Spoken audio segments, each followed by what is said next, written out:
오늘의 사건 반장입니다. 10대 청소년을 성폭행한 것도 모자라 폭력까지 행사한 20대 남성이 집행유예를 선고받았습니다.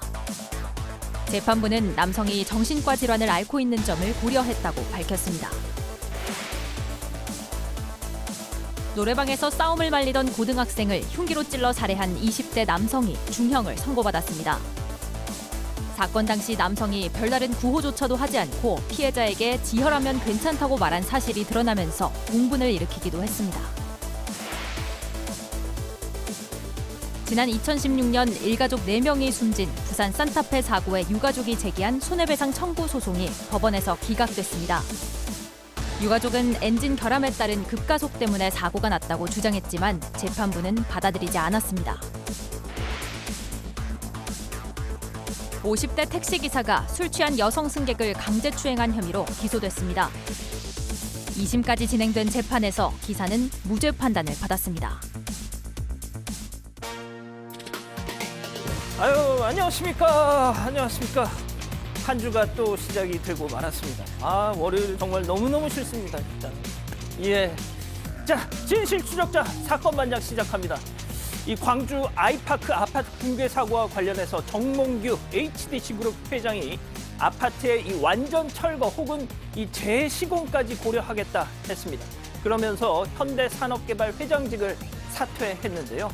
지주사 회장, 그러니까 그룹 회장직은 유지하기로 하면서 이거 반쪽짜리 아니냐 이런 논란도 나오는 모양입니다. 다 떠나서 실종자 좀 빨리 좀 찾았으면 좋겠습니다. 자, 오늘 출연자 소개해 올리죠. 자, 사회부 백민경 기자, 백성문 변호사, 자 그리고 김은배 전 서울경찰청 팀장, 승재현 형사법무정책연구위원 나오셨습니다. 안녕하세요. 안녕하세요. 지금 눈이 내리고 있습니다. 상당히 제가 들어오기 전에 잠깐 봤더니 좀 쌓일 것 같은 분위기예요, 백 변호사님. 그러니까 저도 아까 지하철 내려서 오다가 예. 눈을 다 막고 가서 내 메이크업이 가능할까 이런 생각을 했었는데 저희 건물이 다르잖아요. 네. 옆에서 넘어올 때 바깥으로 못 오고 지하로 왔는데 오늘 좀 쌓일 것 같습니다. 퇴근길 조심하셔야 될 것 같아요. 알겠습니다. 자, 사건 반장 보느라 잠이 모자라요. 회사에서 점심 대충 먹고 쿨쿨 잡니다 하신 김영희님, 사건 반장 안 보면 눈에 가시가 돋는다 하신 스크린님, 부에노스아이레스의 실비아 장님, 플로리다의 포스 러브미 올님, 김권님, 이용규님 모두 사랑합니다. 자, 재미는 물론 의리로 함께하는 사건 반장, 대한민국과 전 세계 동포 가족 여러분의 시선을 모아서 출발합니다.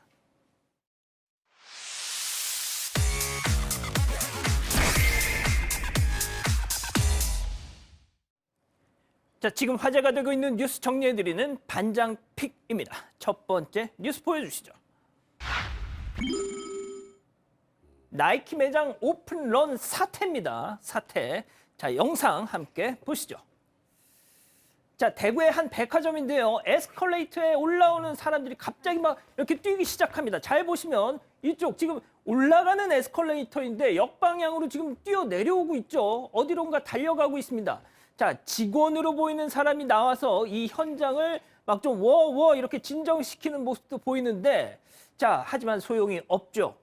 자, 백 기자, 이런 표현은 좀 그렇습니다. 죄송합니다만 한 언론에서는 이 모습을 보고 좀비 같았다라는 제목을 달기도 했던데 이분들 왜 이러시는 거죠?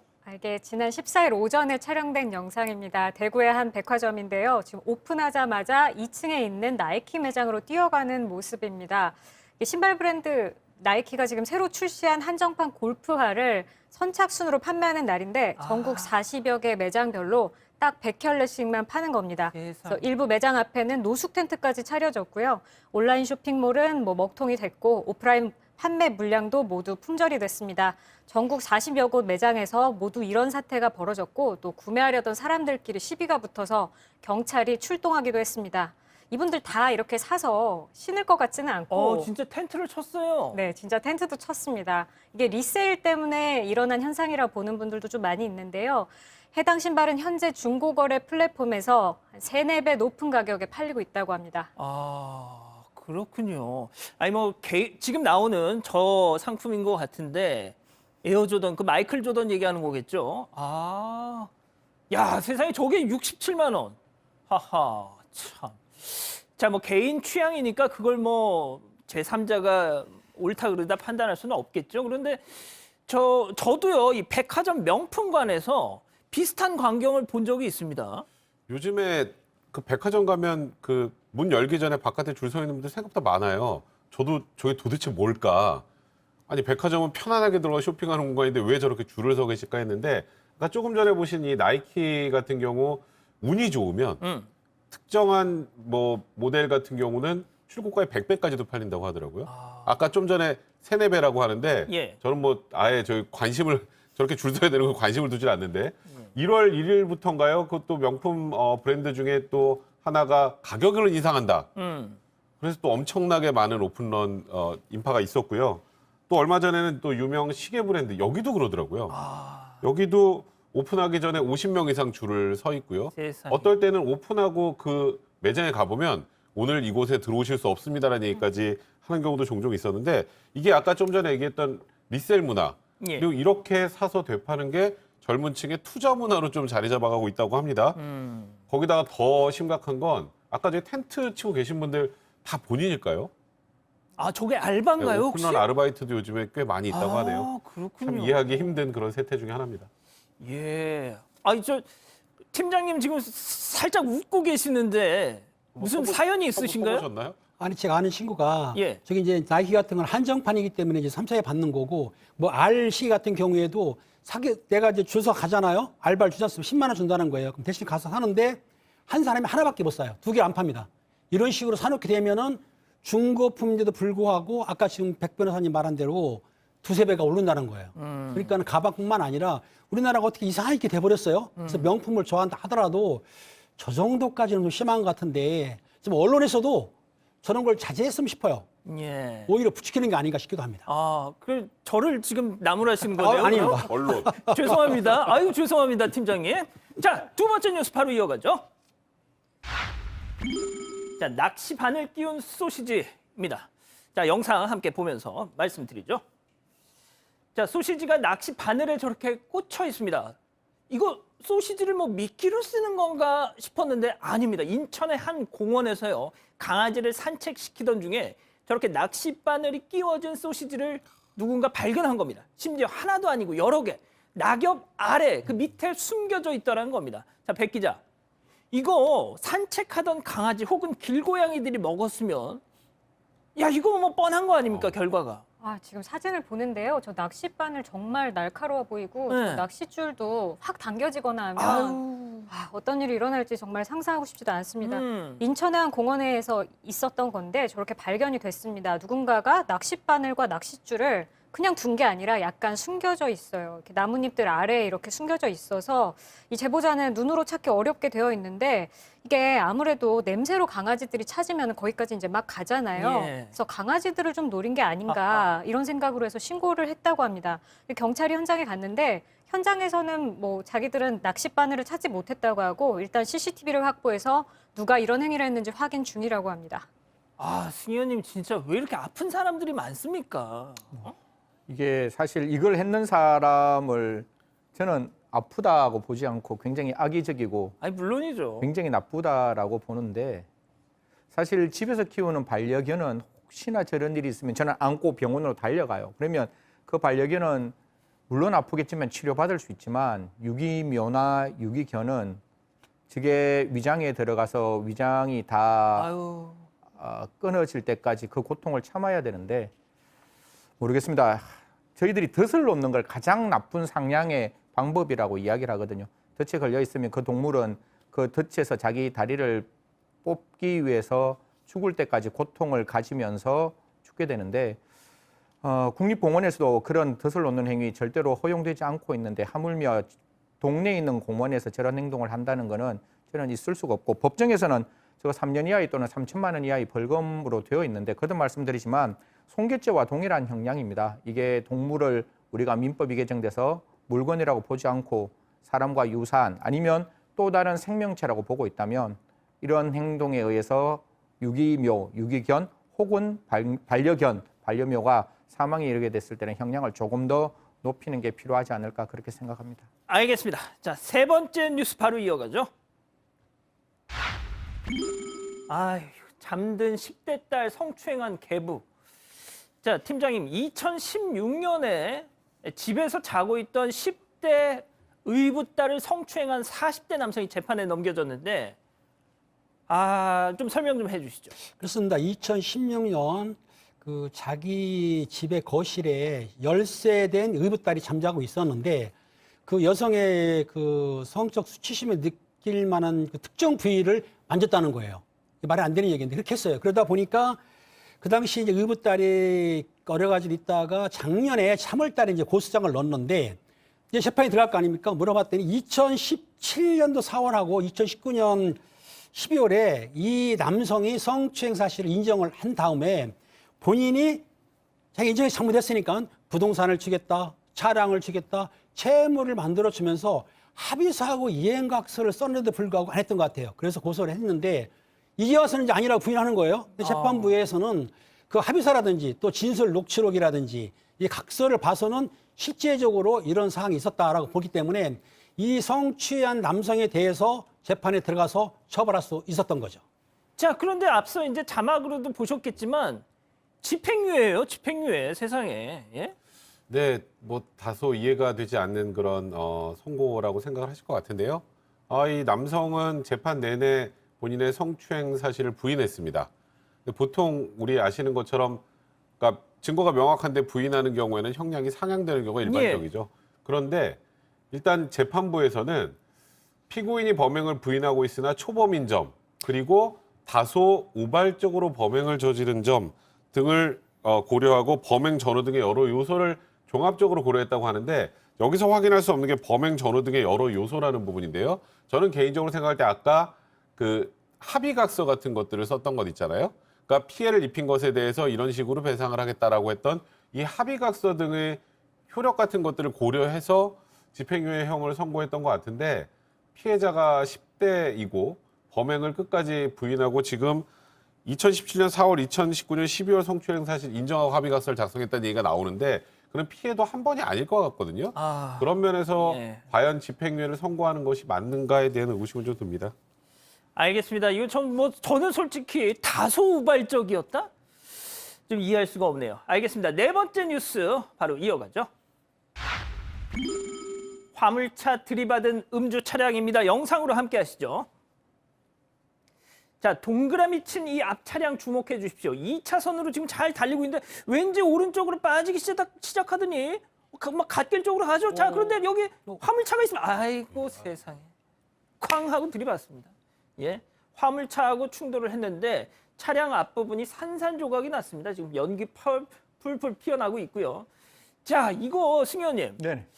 이 왠지 느낌이 좀 이상했어요, 이거. 뒤에 있는 차량도 그거를 눈치를 챘는가 봐요. 그래서 이제 뒤에 있는 차량이 저렇게 보면서 부딪히고 난 다음에 이제 뒤에 있는 차량이 신고를 하게 되는데 그 신고하고 난 다음에 구급차가 오기 전까지 그 신고를 했는 사람이 달려가 보니까 안전벨트 매지 않았고 술 냄새가 풀풀 나고 그리고 아시겠지만 부딪히고 난 다음에 화약 냄새가 굉장히 진동을 했다라고 합니다. 사실 제가 봤을 때는 뭐 저 자동차 운전자가 전방 주시어 의무 해태를 해서 차량을 이제 추돌을 했는 점이 보이는데 만약에 뭐 음주운전 이외에 뭐 민법상 과실상계를 하면 저 앞에 서가 있는 트레일러 차량도 불법 주차를 했기 때문에 그 부분에 대해서도 책임을 좀 물어야 되지 않을까. 특히 갓길이나 저녁에 저렇게 트레일러 저희 집 앞에도 저렇게 불법 주차가 되어 있는데 저 운전자는 분명 음주운전했기 때문에 100% 잘못했지만 저렇게 갓길에 어두운 곳에 주차를 해놓는 트레일러도 절대로 잘했다라고 볼 수 없다는 말씀 드리겠습니다. 알겠습니다. 마지막 뉴스 바로 이어가죠. 5만 원 약사 면허 취소. 저희가 전해드린 바 있죠. 대전 지역에서 마스크, 반창고, 바카스 등을 개당 5만 원에 판매하던 왜 5만 원씩 받아요 하니까 오징어 게임이 유명해서 5만 원이라고 했던 그 좀 황당했던 그 약사분. 결국 이 면허가 취소될 것 같다고요. 네, 당시에 마스크, 숙취 해소제, 반창고 모두 모조리 5만 원이었습니다. 한 장 샀는데 5만 원 나오고 또 숙취 해소제 3병을 샀는데 15만 원 이렇게 결제가 돼서 환불을 해달라고 하면 포스기가 고장났다, 법원에 민사소송 신청해라 이렇게까지 했었죠. 결국 대한약사회가 면허 취소를 요청하기로 했습니다. 이 약사회에 가서는 5만 원으로 책정한 이유가 약물 오남용을 막기 위한 취지라고 둘러대기까지 했습니다. 아이고. 네, 취소가 일단은 될 것 같은데요. 다만 약사회는 이 약사 면허 취소는 영구적인 건 아니고 해당 약사가 정상적으로 직무를 수행할 수 있을 때까지만 면허 취소가 되는 거라고 밝혔습니다. 아, 그러면 뭐 완전히 면허가 이제 끝나는 건 아니군요. 아니, 팀장님, 그런데 이 사람 뭐 사과는 했습니까, 혹시? 사과는 했습니다. 이제 청문회에서 계속 자기 주장을 되풀이했는데 아까 말씀드린 대로 의약품 오남용을 방지하기 위해서 5만 원짜리 했다. 나는 이해가 안 갑니다. 오남용하고 5만 원 뭔 상관이 있어요? 그 비싸게 하는 게. 그런데 결국은 자기가 잘못했다고 했기 때문에 약국을 말씀드린 대로 당분간 정지하겠다. 즉 운영하지 않겠다고 말을 했고요. 그리고 이 자리에서 아마 청문회 자리에서 사과를 했던 것 같아요. 뭐라고 했냐면 사회적 물의를 일으킨 데에서 인정됐어요. 그리고 사과한다고 했기 때문에 청문회는 그렇게 사과로 끝난 것 같습니다. 알겠습니다. 자, 반장픽 이 정도로 마무리하고요. 오늘 사건 이어갑니다.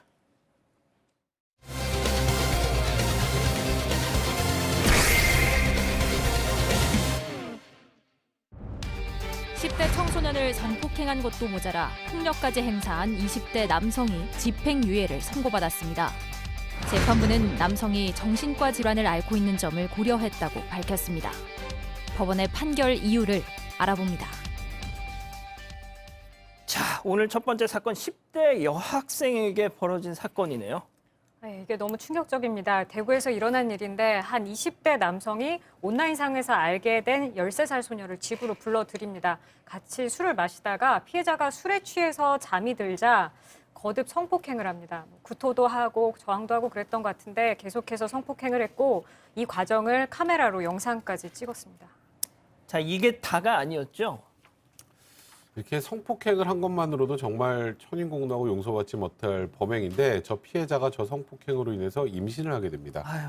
이제 임신 사실을 알리고 둘이 만나게 되는데 그 만난 과정에서 또 임신한 사실을 전에 듣고도 폭행을 이어갑니다. 그 당시 이제 10대 여성 2명이 함께 폭행을 했는데 임신했다는 얘기를 듣고도 발로 이 여성의 배를 차기도 하고 세상에. 또 불씨가 남은 담뱃재를 입에 털기까지 하는 그런 사실 참 입에 담기도 좀 그런 범죄 행위를 저질렀던 겁니다. 야, 이거 뭐 보통 악질이 아닌데요. 이 정도만 듣고도. 여기서 이번 사건 체크포인트 짚어보죠. 아니, 이건 또 무슨 13살이라고요? 이게 만약에 지금 이게 만 나이가 아니고 우리나라 나이인지 만 나이인지는 모르겠는데 지금 아마 적용된 법조가 만 나이라고 합니다. 아동 청소년 보호 등에 관한 법률이 적용된 걸 봐서 저도 만 나이라고 보는데 만약에 13세 미만이었다면 이게 성폭력 처벌 특례법이 적용됩니다. 13세 미만의 아이를 성폭행을 하면 우리나라의 하한이 가장 중한 무기 또는 10년 이상의 징역에 해당되는데 사실 12세, 13세 그렇게 차이가 없을 거잖아요. 그럼에도 불구하고 아청법을 이제 적용해서 이 사람에게 이제 나중에 저희가 보겠지만 이제 형이 그렇게 높게 나오지는 않는데 저는 개인적으로 봤을 때 이러한 행동했는 사람들 조금 엄벌에 처해야 되지 않느냐. 분명히 우리 양형 기준에 보면 성폭행을 하고 난 다음에 임신을 했을 때 가중 양형 인자로 그렇게 되어 있습니다. 저도 그 당시 양형 기준 만들어갈 때 임신하는 게 분명히 가중 요소가 되어야 한다라고 주장했던 바 임신까지 한 그 인부에게 이러한 폭행을 했던 이들에게 과연 어떠한 형이 적용됐는지 시청자 여러분께서 마지막까지 좀 지켜봐 주셨으면 감사하겠습니다. 아, 진짜 이거 좀 시작부터 이게 뭡니까 도대체.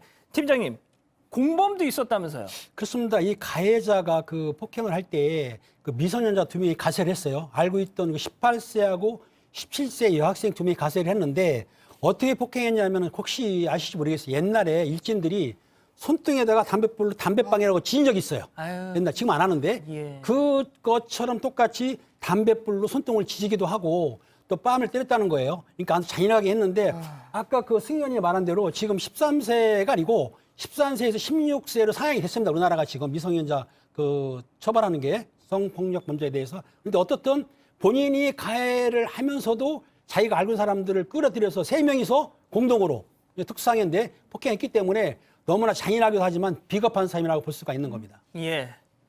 자, 지금 어떤 처벌을 받았는지가 좀 지금 중요한 거잖아요.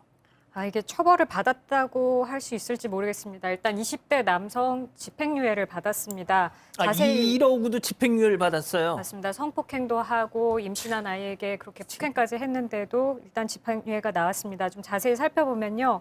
아동 청소년의 성보호에 관한 법률 위반, 또 성폭력 범죄 처벌 등에 대한 특례법 위반, 특수상해 혐의 이렇게 기소가 됐었는데 징역 3년에 집행유예 5년이 선고됐습니다. 또 그리고 17살짜리, 18살짜리 두 공범이 있었는데요. 이 두 공범에 대해서는 미성년자이기 때문에 소년부로 송치가 됐습니다. 가장 무거운 처분을 받더라도 소년원 2년이 최대치입니다. 승현님, 아까 제가 반장픽에서 의붓딸을 성추행해서 다소 우발적으로 뭐 했다고 해서 집행유예를 받았다는 그 사건 소개해드렸잖아요. 그 재판부와 이 재판부가 같은 재판부입니다. 좀 그래서 눈을 의심했어요. 아니 세상에, 참 이거 제가 제 입으로 다시 이거 리바이벌 하기가 참 그런데 해서 임신까지 시켰고 또 폭행, 임신한 걸 알면서도 배를 폭행하고 또 공범들 그랬는데 집행유예. 이게 저는 뭐 모르겠어요. 저 정말 제가 그러니까 제가 알 수 없는 뭔가 어떤 디테일한 부분이 있었는지는 모르겠으나 아니 그걸 몰라도 이 정도만 가지고도 이게 어떻게 집행유예일 수 있습니까? 뭐 판사에 대한 개인적인 비난은 뭐 자제한다고 치더라도 예. 이 사건의 그냥 법리적인 판단을 정확하게 좀 말씀을 드리면 이게 집행유예가 나오기 위해서는 정말로 이 사람의 재범의 위험성이 없어야 되고 이 사람의 개선 교화의 정이 확실해야 되는데 재판부는 두 가지 이유를 말합니다. 첫 번째, 죄질은 무겁지만 피해자와 합의를 했고 정신질환을 앓고 있는 점을 고려했다라고 하는데 제가 성폭력 범죄 판결문 얼마나 많이 보겠습니까? 10대, 13세 여성 아이의 어머니의 입장에는 아이가 더 이상 이 일로부터 자유로워지기를 원하는 거예요. 단 한 번도 변호사님 계시네, 죄송한데 변호인 찾아와서 아이한테 합의하자는 그 모습 보이기 싫은 거예요. 그래서 어떻게든지 아이가 이 사건으로부터 해결하기 위해서 최대한 빨리 합의해 줄 수도 있는 부분인 거예요. 그래서 특히 미성년자에 대한 합의는 제가 봤을 때 처벌 불원의 의사표시를 넘어서 정말로 그들이 그 가해자를 용서하지 않는 이상 감경 사유로 해서는 안 된다라고 보는데 모르겠습니다. 뭐 법원 안에서 잘 판단했겠지만 그냥 합의가 되었다는 점을 첫 번째 고려했고 두 번째는 정신질환을 앓고 있었다라고 하는데 이 정신질환이 얼마만큼 어느 정도의 정신질환인 것인지는 정확하게 나타나지 않습니다. 우리 형법 10조에 따르면 심신장애로 인하여 사물의 변별 능력과 의사결정 능력이 미약할 때 그 형을 감경할 수 있다라고 의무적 규정에서 재량적 규정으로 바꾸었는데 과연 이 정신질환이 얼마만큼 이 범죄 당시에 현존하고 나타났는지가 명확하지 않기 때문에 제가 봤을 때는 이 두 가지가 집행유예 사유와 그다음에 이 형을 3년으로 보기에는 저는 법리적 판단으로 다소 부족한 게 아닌가라는 생각을 지울 수 없습니다. 백 변호사님, 네. 정신질환을 참작했다. 이 관련 기사에 달린 베스트 댓글, 피고인이 반성하고 정신질환 앓고 있으면 피해자가 덜 아프답니까? 라는 댓글이 달려있더라고요. 사실 이제 우리 책임주의 원칙 때문에 정신질환이 범죄에 반영이 되면 이 사람한테 전적인 책임을 다 묻기 어렵다라는 뭐 그런 이론을 기초로 하는 건데요. 사실 이런 양형 기준 이 판단을 보면 이거는 그냥 감경을 해주기 위해서 그냥 또 쉽게 말해서 이렇게 이 내용들을 배치한 것뿐입니다. 그러니까 이번에 사실 감경 사유 중에 가장 큰 건 정신과 질환을 앓고 있는 점보다는 피해자와 법정 대리인과의 합의입니다. 사실 그 부분이 양형에 가장 많이 반영이 된 건데 이제 합의까지 했고 처벌을 원하지 않으면 최대한 처벌을 낮춰야 되니 여기에 배치한 게 초범인 점. 정신질환이라는 게 여기 보면 아스퍼거스 증후군이나 뭐 주의력 결핍증 그러니까 행동 발달 같은 거에 일정한 장애가 있다는데 그거랑 성범죄하고 폭행하는 게 이게 이것 때문에 성폭행을 했다거나 이것 때문에 그 이후에 인부의 발을 찼다거나랑 연결되지는 않습니다, 사실. 예. 그러니까 이거는 감경을 위해서 이렇게 써놓은 거에 불과한 건데 아까 승 의원님도 말씀을 하셨지만 저는 이제 가장 이제 이런 사건이 터지고 나면 좀 의구심이 드는 건 과연 이게 진짜 합의일까? 예. 그러니까 이게 그 재판부 입장에서는 어쨌건 처벌불원서 합의서가 올라오면 응 합의했네 하고 그냥 합의했다고 보는 게 일반적인데요. 13살짜리가 아이가 임신을 하고 임신한 이후에 자기 배를 폭행하면서 담뱃불로 손등을 지지고 담뱃재를 입에다 털었던 사람을 이제 전 처벌 원하지 않고 용서가 그렇게 쉽겠습니까? 말씀하셨던 것처럼 이 사건에서 부모도 그렇고 아이도 그렇고 떠나 있고 싶고 또 혹여라도 있을 나중에 혹시라도 있을 보복이나 이런 것들도 두렵고 이런 것 때문에 했을 가능성이 굉장히 많습니다. 그런 면에서 합의서 하나 들어왔다고 이게 집행유예로 풀려나는 게 과연 옳은 것인지 아마 이거는 저뿐만 아니라 지금 이 방송을 보고 계시는 많은 시청자 여러분들께서도 이게 과연 제대로 된 합의인지에 대해서 한번 생각을 해보셨으면 좋겠습니다. 지금 뭐 말씀하신 것처럼 뭐 우리 백 변호사님이 예상하신 대로 지금 채팅창은 지금 막 터지기 직전이에요. 예? 이게 도대체 뭐냐? 아니 그리고 말이죠. 백 변호사님 이 점도 저는 한 가지 궁금한 것이 그 공범 있잖아요. 옆에서 네. 도왔던 아이들. 걔네들은 지금 뭐이 가정법원에 송치했죠. 예, 그쪽으로 보호 갔어요. 사건이에요. 예. 근데 정작 이 범행을 주도했던 이 사람은 집행유예를 오히려 좀 뭐 자유의 몸이 됐습니다. 그렇죠. 집행유예라는 게 물론 뭐 징역형의 집행을 유예하는 거라고 하지만 대부분의 생각은 풀려나는 거기 때문에 예. 그냥 풀려났다고 생각을 하는 게 일반적이에요. 이 사람이 그 사이에 집행유예가 중에 또 다른 범행을 저지르면 모를까? 그러니까 사실 집행유예라는 게 우리는 법적으로 보면 이건 벌금형보다 중한 그런 형벌이야라고 생각을 하지만 보통 대부분의 분들 또 여기서 법정에서 재판을 받은 사람들은 그냥 풀려나는 겁니다. 이게 과연 처벌의 효과가 있을까요? 알겠습니다. 첫 번째 사건 이 정도로 정리하고요. 두 번째 사건 이어갑니다.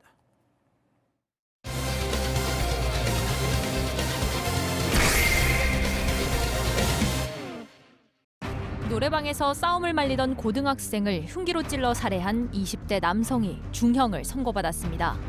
사건 당시 남성이 별다른 구호조차도 하지 않고 피해자에게 지혈하면 괜찮다고 말한 사실이 드러나면서 공분을 일으키기도 했습니다.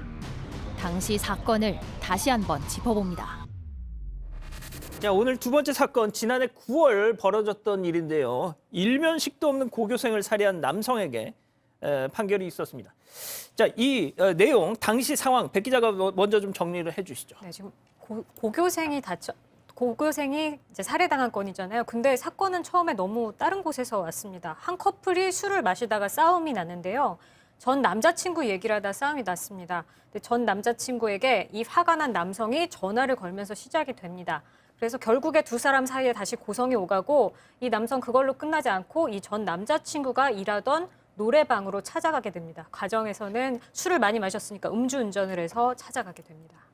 자, 그런데 이제 가해자가 말이죠. 여자친구의 전 남자친구와 자신의 여자친구가 이제 이렇게 아직도 연락하고 있는 그 모습을 보고 격분해서 전 남자친구가 있는 곳을 찾아갔다가 거기에 있던 이 싸움을 말리던 고등학생을 살해한 어떻게 보면 정말 애먼데다가 화풀이를 한 거예요. 그렇죠. 엉뚱한 사람이 피해를 본 건데 실제적으로 이 남성이 자기 여자친구하고 만나던 전 남친을 만나러 전주에서 완주까지 갔어요. 그것도 차를 몰고 음주운전을 갔습니다. 근데 가기 전에 그 식칼을 소지했었는데 현장에 갔는데 현장에 3명이 있었어요. 하나는 뭐냐면 그 여자친구의 전 남친 그리고 그 피해자 그리고 피해자하고 자취를 같이 하는 그 학생이 3명이 있었는데 이 피해자를 처음에 때린 건 아닙니다. 먼저 그 전 남친을 폭행하고 또 그리고 칼을 꺼내서 위협하는 과정에서 그 피해자 17세밖에 안 먹었어요. 뭐 수시로 대학도 합격했다고 하는데 그 청년이 학생이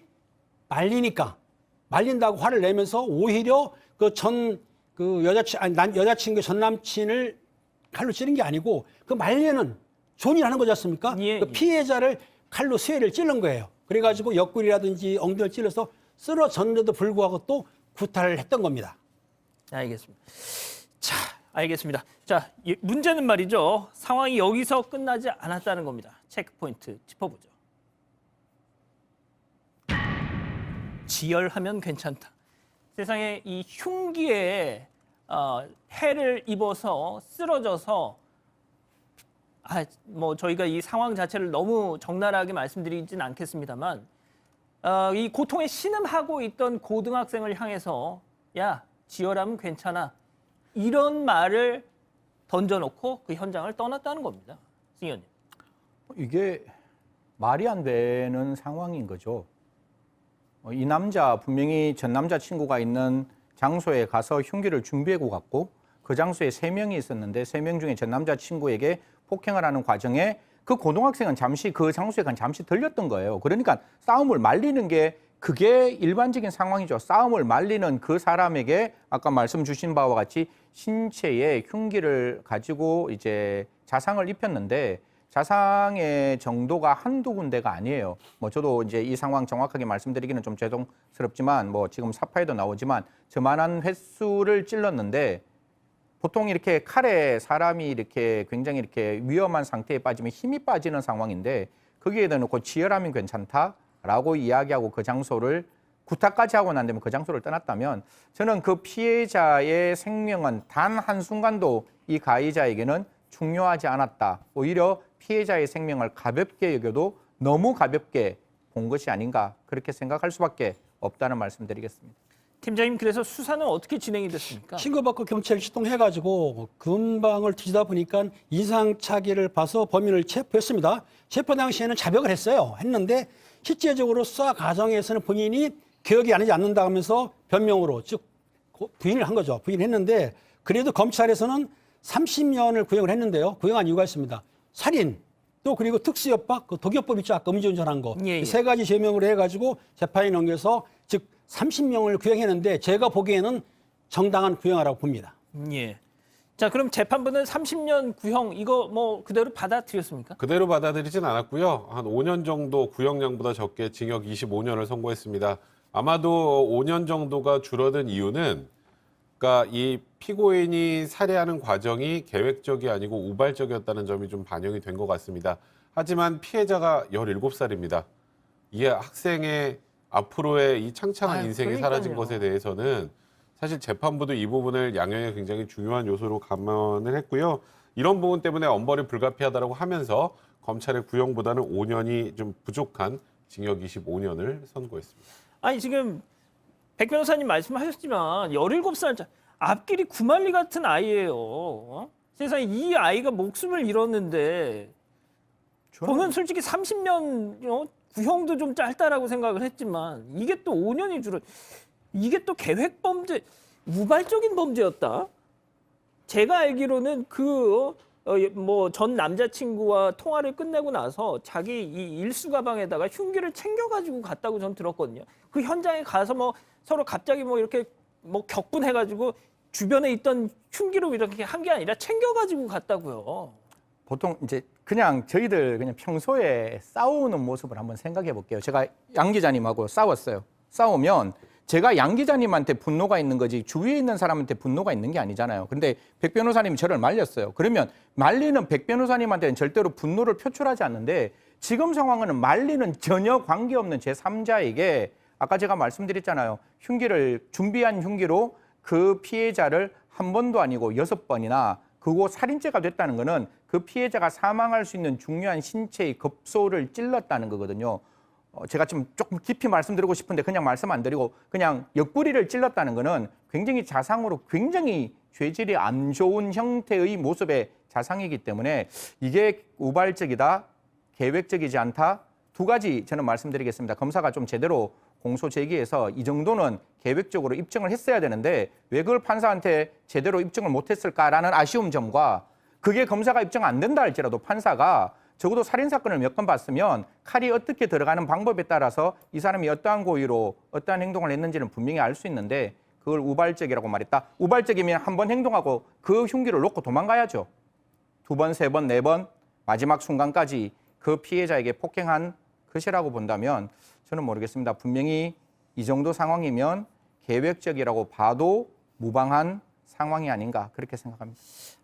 저희가 이게 참 말씀을 드리면서도 참 조심스러운 게 이 아버님, 어머님, 이 학생의 아버님, 어머님들이 너무 이 사건 발생부터 지금까지 이것 때문에 너무 많은 고통을 받으셨어요. 맞습니다. 조금 전 말씀 중에도 영상이 나갔는데요. 이 아이의 어머니 청와대 국민청원에 계속 의견을 밝혔습니다. 완주 고등학생 살인사건이라는 제목의 청원을 올려서 불쌍한 아들을 위해서 법이할 수 있는 최대 형량으로 엄벌에 처해달라 계속 이렇게 호소를 해왔었고 또 법정에서 이 선고를 듣고 피해자 아버지도 그날 사건 이후 나와 아이 엄마의 시간은 멈췄다 이렇게 호소하면서 검사님의 구형대로 피고인이 30년을 교도소에서 살고 또 20년 동안 전자발찌를 달고 살아도 우리 아들이 돌아오는 건 아니지 않냐 이렇게 울분을 토했습니다. 근데 이 전자발찌 이게 또 재판부에서는 기각을 했대요. 네, 일단 뭐 이번 사건 제가 말씀드렸던 것처럼 재판부가 바라본 건 우발적이었고 그리고 어쨌건 이 사건 이후에 자수를 했다라는 거하고 이런 것들을 고려할 때 그러니까 형을 다 살고 나와서 재범을 일으킬 확률은 그렇게 높지 않다라고 재판부가 판단했던 것 같은데요. 아까 승 의원님 말씀처럼 그러니까 법에도 피해자 가족들이 느끼는 그런 감정들이 좀 들어갔으면 하는 생각이 좀 들고요. 그리고 결정적으로 사실 이런 생각이 좀 듭니다. 이 피해자 가족 입장에서는 이 가해자가 30년을 살면 뭐하고 그럼요. 평생 사형을 뭐 당하거나 뭐 그럼 뭐 하겠습니까? 아들이 돌아오지 않는데. 그렇죠. 근데 이런 사건에서 이제 또 하나 문제가 이거는 뭐 제가 좀 지켜봐야겠습니다만 검찰이 항소를 안 할 가능성이 좀 높습니다. 그러니까 왜요? 검찰이 구형한 거에 거의 70% 이상 육박하게 형이 선고가 됐기 때문에 이거는 뭐 피고인이 뭐 양형부당을 이유로 항소하지 않는 이상은 항소도 이루어지지 않을 가능성이 높다는 것도 좀 안타깝습니다. 알겠습니다. 두 번째 사건 이렇게 정리하고요. 세 번째 사건 이어갑니다.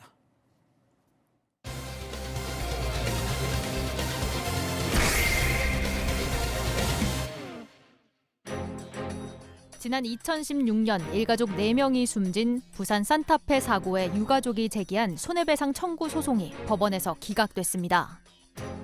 유가족은 엔진 결함에 따른 급가속 때문에 사고가 났다고 주장했지만 재판부는 받아들이지 않았습니다. 6년 만에 소환된 부산 산타페 사건을 정리합니다. 자, 2016년 부산에서 일가족 4명이 차량 사고로 숨지는 안타까운 사고였는데 자, 이게 6년 만에 첫 선고가 나왔어요. 네, 6년 전 2016년 8월에 있었던 일입니다. 너무 안타까운 사건이라서 가족 여러분들 기억하실 것도 같습니다. 당시 일가족 5명이 산타페 차량을 타고 내리막길을 가고 있었는데 속도가 줄지 않으면서 갓길에 주차된 트레일러에 그대로 들이받았습니다. 당시 차 안에 운전자 부부와 딸 그리고 손자 2명까지 이렇게 3대 5명의 일가족이 타고 있었는데 운전자를 제외하고 모두 숨졌습니다. 급발진이었다고 운전자와 유족들이 현대차를 상대로 손해배상 청구를 냈는데 기각되는 결과가 6년 만에 나온 겁니다. 자, 지금 우리 가족 여러분들도 많이들 기억을 하시네요. 자, 세 번째 사건 체크포인트 짚어봅니다. 6년이나 걸렸다. 아, 진짜 네. 사건 발생부터 첫 이 선고까지 6년. 원래 이렇게 길게 갈 수 있나요? 그 정도로 입증하기가 어려운 사건이었다고 봐야죠. 일단은 손해배상 청구 소송을 제기한 측에서 이게 급발진 사고, 그러니까 차량 결함으로 인한 사고였다는 걸 입증을 해야 됩니다. 예. 혹시 차 많이 아세요? 저 잘은 모릅니다. 차 전문가도 이거 입증 못합니다. 아, 진짜요? 국가수도 입증이 좀 어려워요. 근데 그 지난한 과정이 걸렸던 거고 입증이 부족하다고 판단하면 또 다른 입증을 해야 되는 거였고 이제 그러다 보니까 이제 판사들 2년 정도 있다가 또 다른 데로 옮기잖아요. 2년 지나고 바뀌고 2년 지나고 바뀌고 재판부가 3번이나 바뀌었다고 합니다. 그러니까 재판부 갱신되면 또 이 새로 또 일단 재판을 담당하는 판사들 입장에서는 이 전에 했던 기록들을 다시 검토해야죠. 이제 그런 시간들이 누적되다 보니 아이고. 1심 판단 나오는데 무려 6년이나 걸렸던 거죠. 자, 6년이나 걸린 재판, 이 사건 당시로 좀 돌아가 보겠습니다. 그 영상, 블랙박스 영상 보시죠.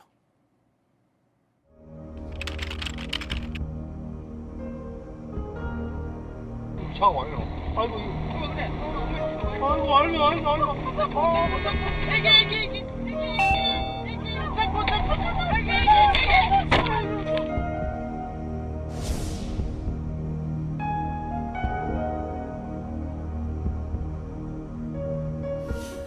자, 이게 이 손주들, 그러니까 운전자가 할아버지였습니다. 외손주들 그 급박한 상황에서 애기 막 이렇게 좀 아무튼 저 운전을 하시던 그 할아버지를 제외하고는 모두 세상을 떠나는 정말 안타까운 상황이 벌어졌는데 일단 모르겠습니다. 저도 이 영상을 한 수십 번 돌려봤는데 백 기자, 약간 저도 이게 좀 급발진이 아닐까라는 좀 생각이 좀 들긴 하더라고요. 일단 운전자가 몇 초 동안 사고 상황을 정확히 인지하고 있었잖아요. 그리고 속도를 줄이려고 하는 모습도 보였고 이제 애기 부르는 모습도 이제 들리는데 이 운전자는 사고 직후부터 급발진을 주장했습니다. 차에서 갑자기 막 소리가 나고 또 브레이크에 발을 올렸는데 RPM이 최고로 올라갔다고 진술했습니다. 그렇기 때문에 운전자는 사고 당시 제동 장치가 제대로 작동하지 않았다 이렇게 본 것인데요.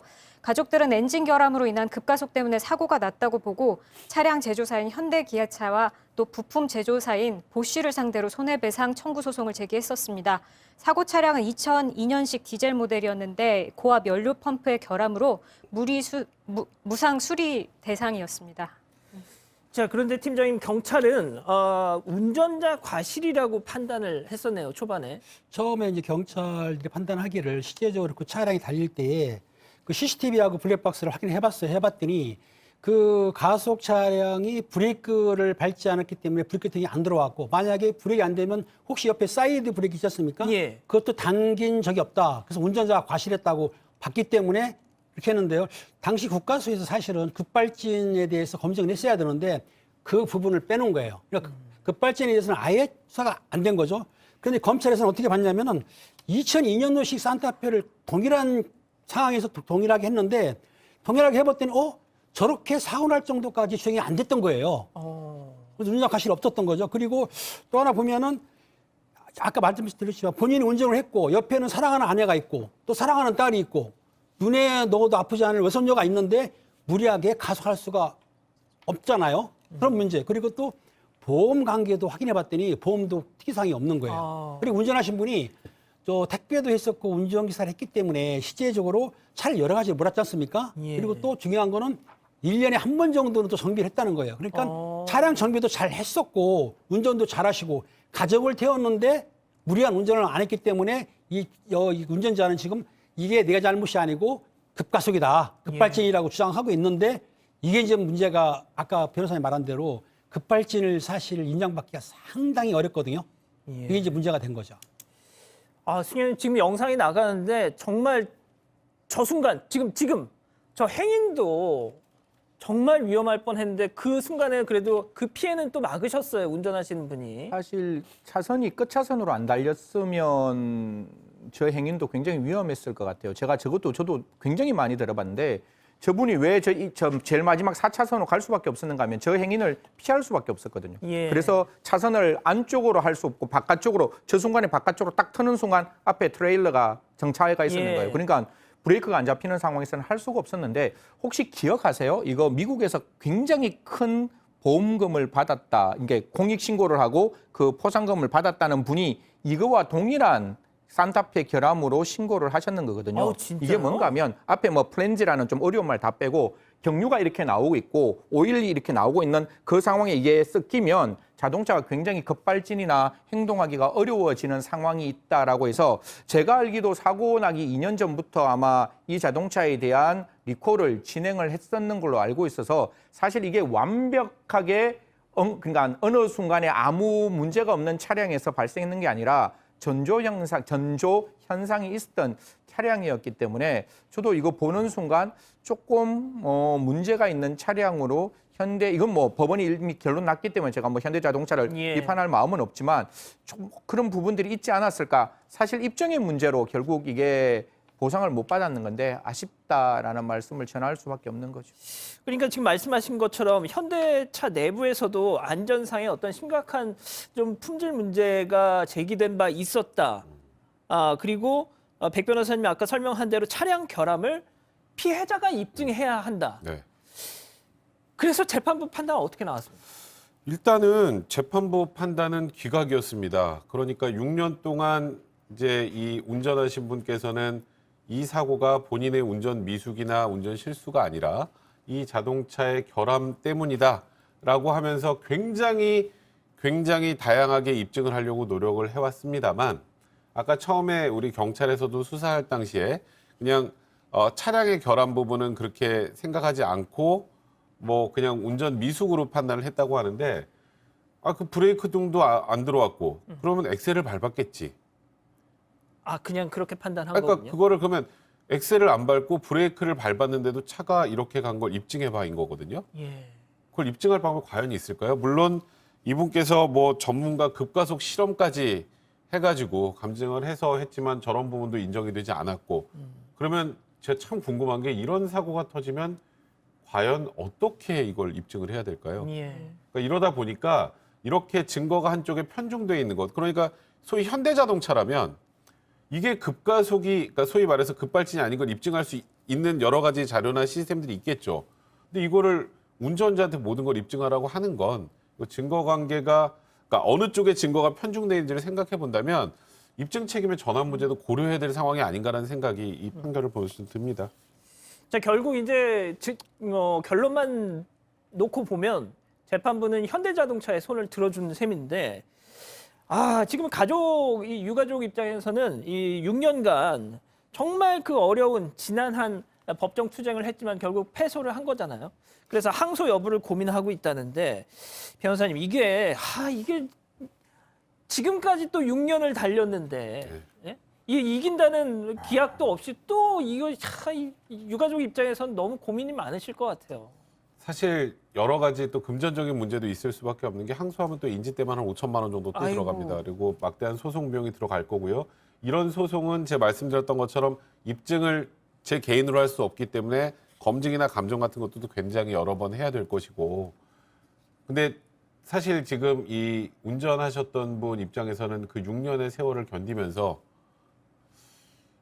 본인이 지금 스스로 오히려 자책하고 계시지 않을까라는 그런 걱정까지도 드는데, 물론 제가 급발진인지 혹은 이제 운전 미숙인지 저는 이제 판단할 영역이 아닙니다만, 이게 과연 뭐 제 개인적인 생각으로 이게 모든 개인에게 이 부분의 입증 책임을 모두 맡기는 현재 시스템이 맞는지 이런 생각은 분명히 좀 드는 그런 상황입니다. 알겠습니다. 세 번째 사건 이렇게 정리하고요. 계속해서 네 번째 사건 이어갑니다.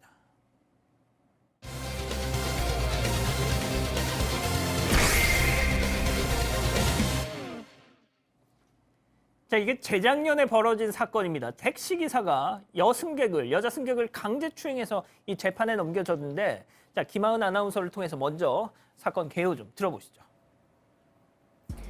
네, 이 사건은 지난 2020년 3월에 벌어졌는데요.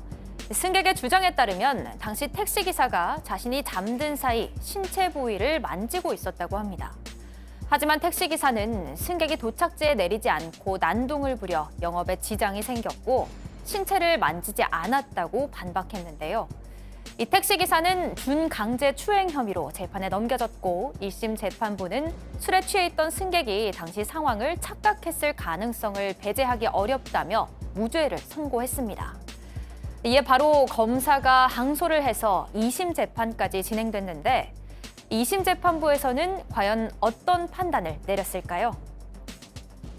자, 당시 상황에 대해서 다시 얘기를 해보겠습니다. 자, 승객 취한 상태였네요. 네, 양쪽 주장이 상당히 엇갈리고 있는데 그 부분은 지금 동일합니다. 오전 7시쯤에 20대 승객이 탔고 상당히 만취한 상태였습니다. 20대 승객은 누군가 만지는 느낌이 들어서 봤는데 택시기사가 다리 사이에 손을 넣어 만지고 있었다, 이렇게 주장을 하고 있고, 반대로 택시기사는 목적지에 도착했는데도 내리지 않고 계속 난동을 부려서 영업을 방해했다, 이렇게 맞받았습니다. 자, 일단 택시기사는 부인을 했습니다. 그래서 1심에서 무죄가 나왔습니다. 여기서 네 번째 사건 체크포인트 짚어보죠. 착각했을 가능성. 자, 일단 백 변호사님, 1심에서 무죄가 나온 이유는 뭐였죠? 일단은 이 피해 여성은 추행을 당했다고 진술을 하면서 자다 깼더니 손이 뭐 본인의 신체 위에 있었다. 그걸 빼고 이 추행 전후 과정에 대한 설명이 전혀 없었다라는 거 하고, 아까 택시기사가 먼저 신고했다는 점들을 여러 개 종합해 본다면 이거는 명백하게 택시기사가 추행을 했다라는 사실이 입증됐다고 보기 어렵다. 그러니까 범죄의 증명이 없는 것에 해당해서 무죄 판단을 한 거고요. 이거는 이 여성이 술에 취해서 당시 상황을 착각했을 가능성을 배제하기 어렵다. 그러니까 쉽게 말해서 입증이 부족하다라는 취지로 무죄가 나온 겁니다. 자, 그런데 팀장님, 이 상황을 보니까 처음에 경찰한테 신고를 했던 거는 여성이 아니라 저 택시기사였더라고요. 그렇습니다. 신고를 여성이 성추행이 당했다고 신고한 게 아니고 택시기사분이 승객이 난동을 부린다고 신고를 하니까 경찰이 출동했어요. 출동한 뒤에 추행당했다고 주장을 했던 겁니다. 그리고 나서 1시간 20분 후에 이제 해바라기 센터라고 있어요. 성추행 같은 거를 조사하는 기관이 있는데 예. 거기에 방문했는데 본인이 술에 취해서 진술할 수 없다고 미뤘다는 거예요. 그리고 술 취한 뒤에 계속 잠잤다고 했지만 카드로 아마 결제한 것 같아요. 잠잔 게 아니죠. 여기가 두 가지를 볼 수 있습니다. 왜냐하면 아하. 성추행 건은 사실은 블랙박스 같은 게 나오면 좋겠지만 안 나오면 참 힘들고요. 만약에 성폭행을 했다고 한다면 DNA 추출하면 되지만 성추행 정도는 DNA를 추출할 수가 없지 않습니까? 예, 그러니까 예. 이제 CCTV나 블랙박스를 보는데 그런 게 정확히 없었던 거예요. 진술하는 걸 진위를 따져야 되는데 이 여성분의 진술이 그렇게 신빙성이 없는 거죠. 예. 그러니까 신빙성이 없는 진술을 했기 때문에 진술에 의해서 성추행을 인정을 안 한 것이 법원의 판단인 거죠. 아, 근데 백 변호사님 이거 그냥 2020년 옛날도 아니에요. 2020년이면 차 요즘에 안에 요즘 저희가 이 택시 먹튀 네. 이거 할 네. 때마다 나오잖아요. 내부 블랙박스 영상 많이 보여드리잖아요. 그것만 있었으면 이거 법원까지 갈 일도 없는데. 근데 그게 없었던 것 같아요. 없으니까 지금 여기까지 왔겠죠. 근데 그러니까 여기서 사실 재판부도 그렇고 주목을 했던 건 예를 들어서 아유 이 여성이 지금 술 먹고 있어서 난동을 피워요 하고 경찰에 오면 보통 제일 먼저 이 추행을 당한 입장이라면 이 사실을 먼저 얘기하는 게 이 지금 기사가 날 추행했어라고 해야 되는데 예. 그거 없이 마지막에 그 얘기를 하고 심지어 그날 조사도 제대로 받지 못할 만큼 만취 상태였습니다. 이제 그런 부분들 때문에 과연 이 여성이 실제로 피해 당한 건 맞는지 또 이 여성이 추행당했다는 걸 그러니까 스스로 그 당시에 술 취해서 착각해서 그랬을 가능성도 배제할 수 없다라는 게 사실 저는 이 재판에서 이 과정에서는 아까 말씀하셨던 것처럼 블랙박스 같은 것이 없었던 상황이라면 유죄 판단하기 좀 어려운 상황이 아니었을까 개인적인 생각이 좀 듭니다. 그렇군요. 자, 승 의원님 그럼 2심 재판부 판단 어떻게 나왔습니까? 뭐 검사가 항소했죠. 사실 오인이라고. 이거는 강제추행이 있었는데 법원이 강제추행이 없다라는 이유로 항소했는데 항소심에서도 검사가 이 사건에 대해서 유죄를 입증할 만큼 우리가 이런 말 하잖아요. 합리적 의심을 없는 고도의 개연성을 입증해야 법원은 유죄 판결을 할 수 있는데 모르겠으면 저는 두 가지 이 사건 제가 만약에 부장검사였으면 이 자동차 회사에 블랙박스가 다 있는지 없는 회사인지 만약 블랙박스 다 있는 회사잖아요. 그러면 그 블랙박스가 왜 거기서만 녹화가 안 됐는지 이거 그냥 영상 제출 명령 때리면 나오는 거거든요. 근데 그게 왜 제출이 안 됐는지 거기서만 꺼졌다 그러면 저는 일단 스크리닝을 운전자에게 갔을 것이고 두 번째 해바라기 센터에서 1시간 20분 갔다면 그게 성폭행이라고 하면 우리 선생님 저 경감님 말씀대로 사람이 DNA가 체내에 들어가 있지만 그게 아니라 신체 주요 부위를 만졌다면 옷 위에도 사람이 DNA가 분명히 있었을 건데 그거 정도가 입증이 되었다면 검사가 이 두 가지만 좀 법원에 정확히 설명을 했다면 법원이 달리 생각할 수 있지 않았을까. 일반적으로 있어야 될 CCTV가 그날 우연하게 존재하지 않았고 그리고 분명히 그 여성의 몸에 그 운전자의 DNA가 그 옷 위에 있었다라는 것 정도만 좀 확인했어도 좋지 않았을까 싶은데 일단 2심까지 뭐 사실 오인의 문제가 없고 다 무죄 판결이 났기 때문에 모르겠습니다. 이 부분을 가지고 법리 판단으로 상고하기는 어렵지 않을까 그렇게 생각합니다. 자, 일단 뭐 무죄는 나왔습니다. 무죄는 나왔기 때문에 저희가 그 바운더리 안에서밖에 판단을 할 수가 없는 건데 백 변호사님 그러면은 택시기사 입장에서는 네. 자기가 진짜 1심, 2심까지 지금 거의 2년을 시달린 거잖아요. 네. 자기가 한 행동이 아닌 거에 대해서. 그렇죠. 그럼 무고죄로. 고소는 할 수 있어요. 고소는 할 수 있는데 무고죄가 인정될 가능성은 거의 없습니다. 아, 이게 진짜요? 되게 이상한 게 아마 지금 시청자분들 헷갈릴 거예요. 성범죄로 내가 수사를 받고 재판하는데 무죄가 나왔어요. 그럼 날 무고한 거잖아요. 굉장히 간단하게 생각하는데 이번 사건 같은 경우는 쉽게 말해서 그 일이 있었는지 없었는지 확인이 어려워서 무죄입니다. 그러니까 쉽게 말해서 예를 들어서 무고죄가 되려면 이 여성이 이 택시에 탄 적도 없어요. 아, 그럼 100% 무고죠. 예. 택시 안에서 무슨 일이 있었는지 모르는 겁니다. 그래서 무죄면 이거는 무고로 고소를 한다고 하더라도 그 안에서 이 여성이 거짓말했다고 합리적 의심 없이 인정되기 곤란하다는 취지로 역시 또 증명이 없다는 취지로 무고도 무혐의도 무죄가 나올 가능성이 많기 때문에 이런 류의 성범죄 사건들은 성범죄가 무죄가 나왔다고 해서 무고죄가 역으로 무조건 인정된다 이건 아니다라는 거 그건 꼭 알아두셔야 될 것 같습니다. 그렇군요. 알겠습니다. 오늘 사건 이렇게 정리하고요. 다음 사건연구소 이어갑니다.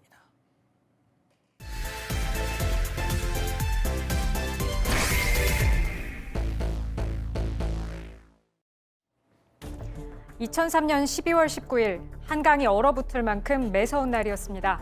오후 4시쯤 한강을 건너던 까만 승합차가 다리 중간 지점에 멈춰섭니다.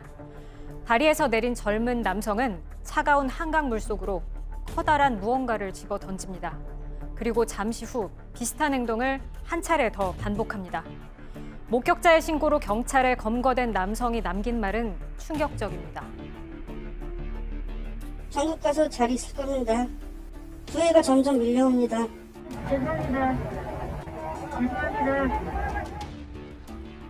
남성이 한강으로 던진 그 무언가, 다름 아닌 자신의 두 아이였습니다. 자식들을 한강에 던져 살해한 아빠가 남긴 말이 천국에 잘 가 있을 거라는 겁니다. 이 남성 어떤 이유로 자신의 어린아이들을 살해한 걸까요? 오늘 사건연구소에선 2003년 벌어진 한강 두 자녀 살인 사건을 다룹니다. 아, 진짜 저도 이게 약간 좀 기억이 나려고 합니다. 이 사건이 진짜 차들이 막 이렇게 다니는 한강 대교 그 중간 복판에서 세상에 자기 아이들을 이렇게 했어요. 네, 서울 한복판에 있는 대교니까 지나다니는 사람도 정말 많았을 겁니다. 2003년, 그러니까 18년 전입니다. 오후 4시쯤이었다고 하는데요. 서울 다리 한복판에서 그럼 백주대낮이잖아요. 맞습니다. 백주대낮이었습니다. 네, 20대 남성이 수상한 일을 벌입니다. 남성 깔끔한 승합차를 타고 왔는데 뒷좌석 문을 열고 뭔가를 내려놓습니다. 그 다음에 난간 밖으로 던졌습니다. 5살짜리 자기 아이 그리고 또 4살짜리 자기 아이였는데요. 시민들이 놀라서 내가 지금 뭘 봤지 이러면서 차를 세우고 아이고. 쫓아왔다고 합니다. 그대로 차를 타고 도주했습니다. 지금 범인보다도 아이들이 문제인데요. 그렇죠. 곧바로 한강 순찰대와 민간 잠수 전문가 10명 그리고 또 구명 보트 4대가 동원됐습니다. 근데 당시에 굉장히 추운 날이고 물이 얼 정도였다고 합니다. 장비도 얼고 또 수중 활동을 하기 힘들 정도로 수온이 낮아서 당일 찾지 못하고 또 다음 날 수색을 재개해서 결국에는 꽝꽝한 시신을 발견합니다. 백 변호사님, 이건 이 목격자가 너무 확실하니까 금방 체포는 했었잖아요. 그렇죠. 아니 오후 4시 10분이면 화나잖아요. 그리고 목격자들이 차 번호 다 금방 확인할 수 있죠. 그렇죠. 그러니까 그걸 기초로 신고를 했고요. 경찰이 사건 2시간 만에 집으로 돌아오던 이 남성을 검거했습니다. 검거 당시 남성이 이렇게 얘기했습니다.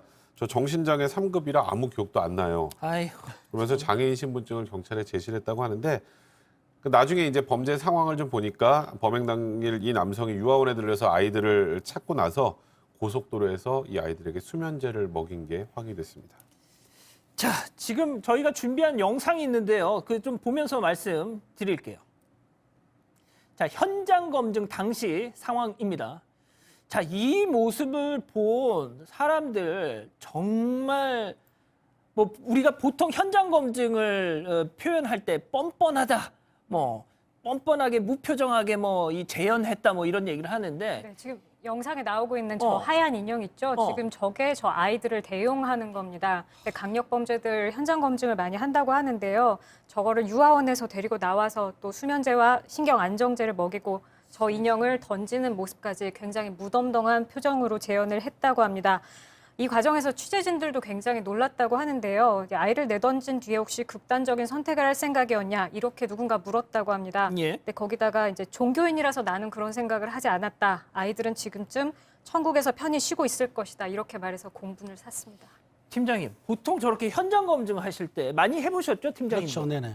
저럴 때 진짜 너 아이들 저렇게 해놓고 너는 극단적인 선택 진짜 양심상 한 번이라도 할 생각 안 했냐 그런데 저는 개신교인이라서 그 생각은 안 했어요. 이런 얘기 들으시면 진짜 한 대 진짜 확 하고 싶지 않으세요, 진짜? 마음속으로는 혼내고 싶고 때리고 싶지만 실제로 액션은 못했죠. 실제로 현장 검증하는 이유가 진술에 이제 모순점이 있다든지 또 범행을 확실하게 해서 우리가 이제 범인을 끌고 현장 검증을 하지 않습니까? 하는데 현장 검증할 때 물론 그 범인들이 자기가 유리한 쪽을 할 수는 있어요. 하지만 진술한 내용하고 우리가 맞춰보거든요. 또 증거를 찾기 위해서. 그런데 아까 말씀한 대로 종교인이랑 극단적 선택 안 한다? 이거는 말이 안 되는 얘기고요. 또 그리고 자기 사랑하는 애 아이를 2명씩이나 한강에 빠뜨려 사망했다는 거는 사람을 살 수 없는 일이죠. 어쨌든 현장 검증하게 되면은 저희가 범행을 확실하게 위해서 사진도 찍고 또 검증 조사도 하고 범인의 그 말하는 것도 듣고 또 표정이라든지 행태를 다 적거든요. 그렇기 때문에 범인을 확실하게 위해서 현장 검증을 합니다. 근데 저런 사람들이 실제적으로 지금 저분 같은 경우에는 아이를 수면제 먹게 했다고 하는데 너무나 정말 가슴이 아픕니다. 어떻게 자기가 낳은 아를 저럴 수가 있을까? 저런 분은 많이 처벌을 확실하게 해야 될 것 같아요. 예. 당시 아이들 나이가 6살, 5살인데 이 사람, 이 아버지라는 사람 24살이었어요. 그렇다면 최소 18살의 아이를, 큰아이를 낳았다는 건데 이것만 봐도 뭔가 정상적인 이 가족 상황은 아니었다라는 걸 짐작을 할 수가 있습니다. 자, 그렇다면 대체 왜 자기 아이를 저렇게 한 것인가? 그에 대해서는 좀 뭐 나온 게 있었나요? 그 당시에 저도 이 범죄 동기를 보고 좀 이렇게 경악을 했었는데 특정 어떤 도박, 그러니까 경마를 해서 한 3천만 원 정도 빚이 있다라는 이야기를 했습니다. 3천만 원 빚 때문에 뒤에 있는 말이 더 무서운 말인데요. 아이를 키울 수 없을 것 같았다라는 이야기를 하면서 한강에 답사를 하러 갑니다. 그래서 아이가 빠졌을 때 그쪽에서 살아나올 수 있을까까지 확인을 하고 아이를 죽이고 난 다음에 부인에게 전화를 걸어서 내가 너를 죽이러 가겠다라는 이야기를 하고 있는데요. 사실 처음부터 끝까지 자기가 자기의 자녀들을 단 한 번도 전인격적인 주체로 생각하지 않고 오로지 자기의 소유물로 생각했던 저 아버지의 생각이 정말로 그 2000년대에 과연 저런 생각을 할 수 있었을까? 저도 저 뉴스를 접하고 굉장히 섬뜩했던 기억이 납니다.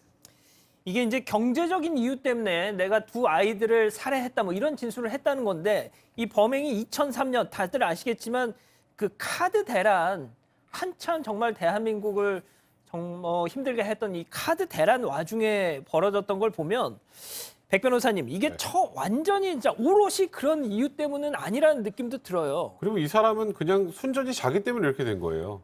그게 무슨 말이냐면 98년에 결혼해서 부모님 댁에 살았습니다. 그리고 한 달에 50만 원씩 부모님한테 월급 받고 살았어요. 결혼해서도.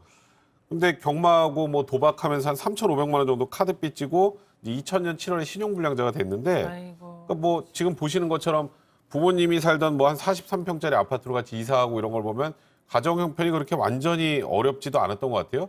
근데 그 와중에도 본인 도박은 못 끊으니까 종교인이라 그래놓고서 이런 거는 또 괜찮았나 보네요. 부인 신용카드에서 또 500만 원 빼내서 경마를 하면서 또 부부싸움까지 하기도 했습니다. 이 남성 아까 장애인 신분증까지 꺼냈다고 하지 않았습니까? 정신인체 3급 받았는데 평상시에는 정상적으로 행동하다 흥분하면 격렬히 화를 내는 그런 증세가 있어서 치료를 받았던 것으로 확인이 되긴 했습니다. 자, 여기서부터가 중요합니다. 이 법원 판단 그래서 어떻게 나왔습니까? 당시 검찰은 무기징역을 구형했습니다. 법원은 당시 유기징역의 최고치인 15년을 선고합니다. 재판 내용을 자세히 보면요. 도박에 빠져서 거액의 빚을 진 뒤에 아이들이 없으면 부인과 이혼하기 쉬울 것으로 생각해서 치밀한 계획 속에 범행을 저질렀다 이렇게 되어 있습니다. 또 정신과 치료를 받고 범행 당시에 극도의 흥분 상태에서 자제력을 잃은 점을 감안해서 형을 감면했다. 그러니까 무기징역에서 유기징역으로 감면을 했다라는 취지였습니다. 자, 징역 15년이 나왔다는 겁니다. 자, 항소심이 열렸는데 이 남성 내가 심신상실 상태였다. 그렇습니다. 본인이 이제 심신상실이라고 한다면은 사물의 변별력이 없는 거고 의사결정이 없었기 때문에 심신상실이면 무죄가 나와야 되거든요. 이 재판부에서는 그렇게 보지는 않았습니다. 본인이 심신상실까지 이르진 않고 물론 약간의 그 일시적인 그 뭐라 그럴까요? 한정 책임 능력자를 받기 때문에 심실 미약은 좀 이상한 것 같아요. 심실 미약을. 그렇기 때문에 실제적으로 무기징역을 하려고 했으나 그 심신미약 상태를 고려해가지고 15년에 유기징역했다는 얘기는 심실상실은 인정 안 했어도 심실미약은 인정했는데 아까 말했듯이 정신지체 상급이라고 했지 않습니까? 예. 이런 부분이라든가 또 플러스 뭐 종교 문제로 해가지고 무기징역을 안 하고 15년을 선고했던 거죠. 자, 백 변호사님, 제가 하나하나 좀 말씀을 드릴게요. 이 범행의 면면을 보면 일단 현장 답사를 합니다. 네. 예? 이 범행을 벌이기 전에. 자, 그리고 처음에 한강대교로 가려고 그랬었는데 사람이 많아서 동작대교로 바꿨어요. 네.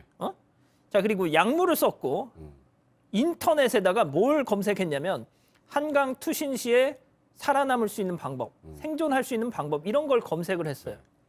자, 그런데 심신상실, 이게 무슨 상관입니까? 이거 너무나 치밀하고 계획적이잖아요. 지금 이 남성은 지금 우리와 같이 살고 있겠네요. 2003년에 15년을 받았으면 지금 출소했겠네요. 출소해서 지금 이걸 보고 있을 수 있겠네요. 근데 정말 이해 안 됩니다. 그게 무슨 말이냐면 아까 뭐 좀 설명을 해주셨습니다만 심신상실, 심신미약과 관련해서 이제 심신미약하고 그러니까 가장 어울리지 않는 반대쪽이 범행에 대한 치밀한 계획입니다. 그러니까 이 지금 상황에 대한 이해도가 떨어지는 사람이 범행을 치밀하게 계획한다가 앞뒤가 맞습니까? 보통은 심신미약이 인정되는 경우는 대부분 우발적 범죄가 많아요. 예. 근데 여기는 아까 말씀하셨던 것처럼 검색했죠. 사전 답사했죠. 그리고 이 아이들 유아원에서 데리고 와서 일단 뭐 수면제 같은 약물을 먹여서 소위 본인의 범행을 쉽게 만들기도 했습니다. 그러니까 이게 우리가 정신질환이 있으면 심신미약이라고 이렇게 이코를 해서 생각하시는 분들이 많은데 최근의 법원의 판단은 그렇지 않습니다.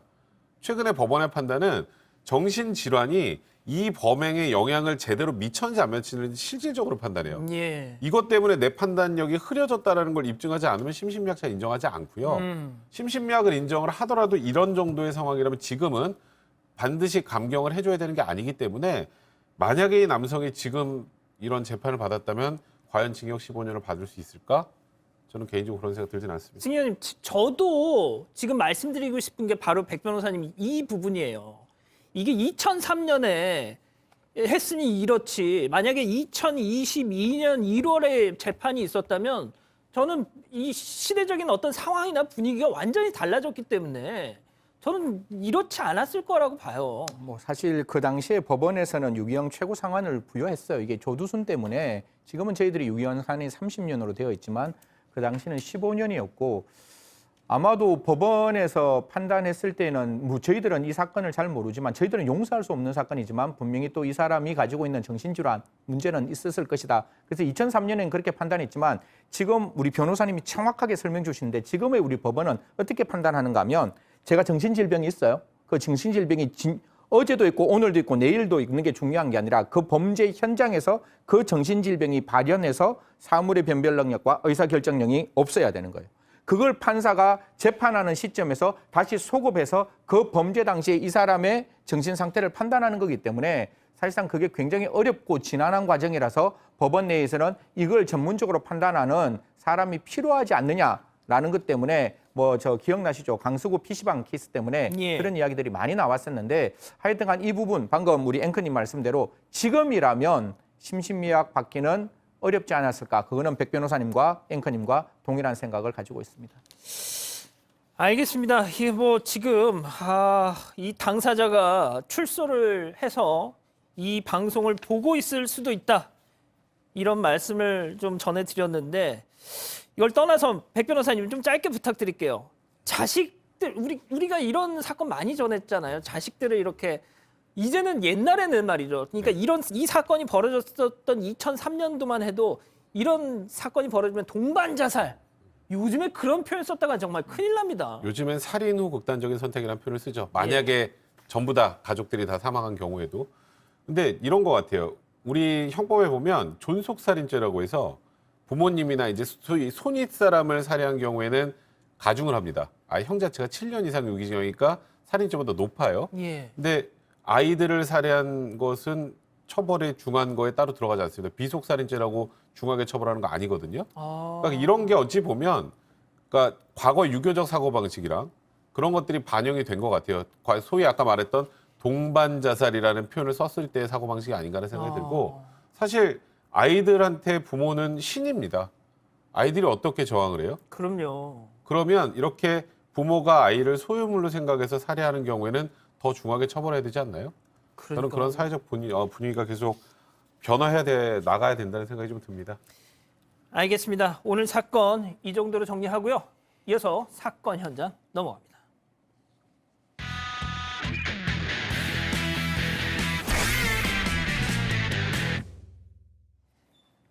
자, 신개념 소통방송 사건 반장 오늘 사연 좀 전해드려야죠. 사반가족 베로니카님의 사연인데요. 사진부터 보시죠. 한 어르신이 실내 자전거 운동을 하시면서 사건 반장 보고 계신데 우리 엄마 췌장암 항암 주사 4차 날씨 추워서 산책 못 가고 자전거 타면서 사건 반장 보고 있습니다. 우리 엄마 힘내라고 응원해 주세요. 김필란 화이팅 적어주셨습니다.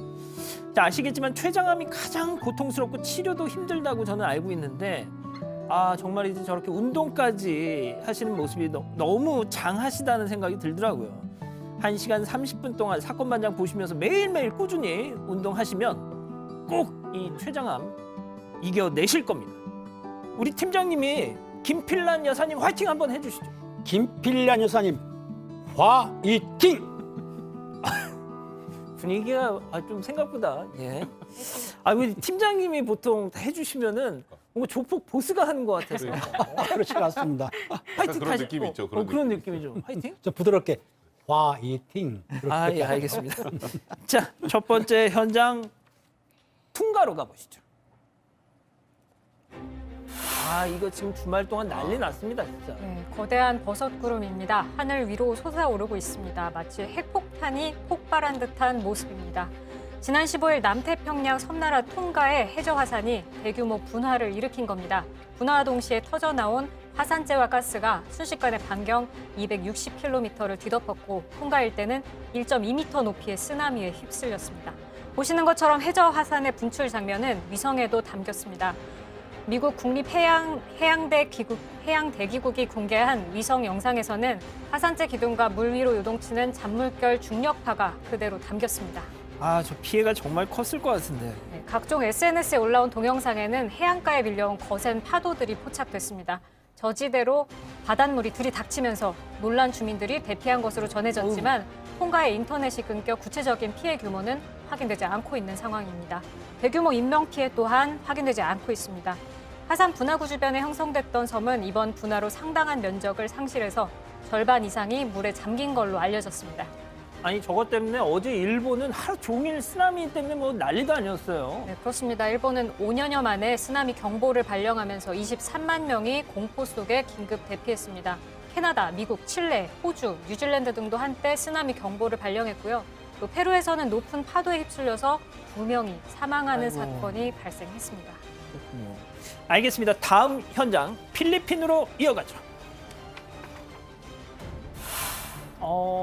도로인데요. 네, 오늘 차량 블랙박스 영상인데요. 오토바이 2대가 지금 도로를 달리고 있습니다. 그런데 갑자기 지금 오토바이가 한 대가 중심을 잃고 넘어집니다. 우와, 쓰러졌습니다. 우와, 진짜. 트럭 운전사 대단합니다. 지금 승객 2명이 오토바이에서 떨어졌는데 잘못하면 진짜 머리를 크게 다칠 뻔했는데 트럭이 그대로 지금 틀어서 사람이 다치지 않았습니다. 이거는 진짜 트럭이 지금 말이 안 나. 네, 트럭이 가까스로 피하면서 큰 사고가 되진 않았는데 정말 아찔했습니다. 트럭은 물론 사고를 목격한 운전자들이 모두 차량을 세우고 오토바이 승객들에게 다가가서 상황을 파악하고 있습니다. 오토바이 다친 사람 괜찮아요, 저거? 지금 오토바이 뒷좌석에 타고 있던 동승자가 제대로 움직이지 못하는 것 같은데요. 오토바이에서 도로로 떨어졌을 당시에 충격이 있을 거 아니에요. 그래서 그 부상을 좀 당한 모양입니다. 두 오토바이 승객 모두 병원으로 이송됐는데 다행히도 둘 다 크게 다치지는 않았다고 합니다. 오토바이가 왜 갑자기 중심을 잃었는지에 대해서는 아직 알려지지 않고 있습니다. 팀장님, 저 트럭 운전사 완전히 저거는 동물적인 순발력이에요. 그렇습니다. 상당히 그 순간 그 대응이 빠른데요. 저번 정도라면 레이스해도 될 것 같아요. 상당히 지금 그리고 배려심도 많고 운전을 상당히 잘하네요. 빠지기가 쉽지 않은데. 이야, 정말 대단합니다. 진짜 사람을 살렸네요. 그러니까. 자, 다음 현장 호주로 이어갑니다. 저거 뭐죠? 네, 지금 한 여성이 공중에 떠 있죠. 좀 보시면 여성이 춤을 추기 시작하더니 마치 폴댄스를 추듯이 밧줄을 붙잡고 한 바퀴를 돌면서 저렇게 묘기까지 부립니다. 자, 여성이 올라간 곳은 다름 아닌 빙하 조각 위입니다. 빙하 조각이 녹아서 지금 보시는 것처럼 물이 뚝뚝 떨어지는 거 보이시죠? 알고 보니 저 여성 시드니의 문화예술 축제 일환으로 2.7톤 빙하 조각 위에서 공중 공연을 펼치고 있는 겁니다. 자, 이 여성 외에도 두 여성이 빙하 조각 위에서 공연을 펼쳐서 축제를 보러 온 관람객들의 눈길을 끌었습니다. 발 엄청 시릴 텐데. 생각만 해도 지금 발 시렵네요. 자, 이날 펼쳐진 공연은요, 해빙이라는 연극 무용이었습니다. 자, 크레인에 매달린 2.7톤의 빙하 조각은 지구 온난화로 인해서 빙하가 녹는 모습을 표현한 거라고 하는데요. 그 위에서 펼쳐진 무용수들의 공연, 오늘날 세계를 둘러싼 기후재앙과 그에 대한 불안감을 보여주는 내용이라고 합니다. 그러니까요, 기후변화에 대한 사람들의 관심을 불러일으키기 위한 그런 공연이었던 겁니다. 자, 이 연극을 위해서 무용수들과 제작진들이 얼마나 많은 준비와 연습을 했을지 우리 총감독의 이야기 한번 들어보시죠. practical level, we've been in training for months now, and at every level, things have been tested and retried and tested again. From thermal suits that the performers use to breaking strains of rope. So everything's been ticked off. To be honest, the performers love it, and they don't want to get off often. 네, 리허설을 포함해서 본 연극에 필요한 빙하 조각을 만드는데 약 2,700리터의 물이 필요했고요. 맞춤형 강철 주형에서 얼음을 얼리는 데까지 약 열흘이 걸렸다고 합니다. 총 감독은 이번 연극을 통해서 사람들이 기후변화에 대한 경각심을 깨닫고 문제에 대한 대책을 마련했으면 한다. 이렇게 말했습니다. 알겠습니다. 다음은 온라인에서 화제가 되고 있는 영상 중국으로 가보시죠. 이게 또 뭘까요? 네, 저 어느 도로 주차 공간에 설치된 CCTV 영상인데요. 저 일렬 주차 어렵죠? 네, 흰색 SUV 차량 한 대가 주차를 하려고 하는데 그렇게 앞부터 들어오면 안 되는데. 아유, 그러게. 네, 주차를 하기 위해서 이제 전진과 후진 왔다 갔다 합니다. 이거 어떻게 면허를 항상 땄어? 똑같아요. 항상 똑같아. 평행 주차가 좀처럼 쉽지 않은 모양입니다. 근데 이 남성 나오네요. 무슨 문제라도 있는 걸까요? 남성이 차량에 내려서 반대쪽으로 갑니다. 뭔가 불안합니다, 네. 이거. 네, 반대쪽 조수석 쪽으로 가네요. 주변을 한번 싹 둘러보면서 눈치를 살핍니다. 예. 그리고 이제 팔을 건네요. 왜? 뭐 할까요? 네, 그 자리에 왜? 그대로 이제 주저앉습니다. 차량 오른쪽 후면부를 설마? 왼손으로 당기기 시작합니다. 네. 야, 그걸 당신이 하면 어떻게 해, 그걸? 주차요, 주차. 네. 자, 남성이 차량을 손으로 잡고 담벼락 쪽으로 당기자 지금 보시는 것처럼 차량이 서서히 끌려옵니다. 그래서 앞으로 갔었나 봐요. 이 남성이 괴력을 발휘하고 있는데요. 보시는 것처럼 어느새 차량이 주차 공간과 평행이 됐네요. 남성이 운전에 익숙하지 않았던 건지 아니면 차가 너무 커서 도저히 평행 주차를 할 수 없었던 건지는 정확히 모르겠습니다만 어쨌건 주차에는 성공을 했습니다. 이 영상이 온라인에서 화제가 되니까요. 누리꾼들이 야, 저 자동차 무게가 2톤도 넘을 텐데 사람도 아니다. 야, 평행 주차가 제일 어렵다. 심정이 이해가 간다. 이런 반응들을 보이고 있습니다. 승 의원님, 저거 저 아저씨 면허 어떻게 딴 거예요, 저거? 아니, 저 일렬 주차를 앞으로 더 가는 건 처음 봤는데 저게 가능하네요. 이게 처음이 아닌 것 같아요. 항상 앞으로 들어가다가. 맞아. 그러니까 안 그랬으면 앞으로 안 들어가거든. 맞아. 저 아저씨 차력사 아닌가 싶은데. 알겠습니다. 네네, 주차가. 예. 자, 다음은 동물의 주인공인 태국으로 가보시죠.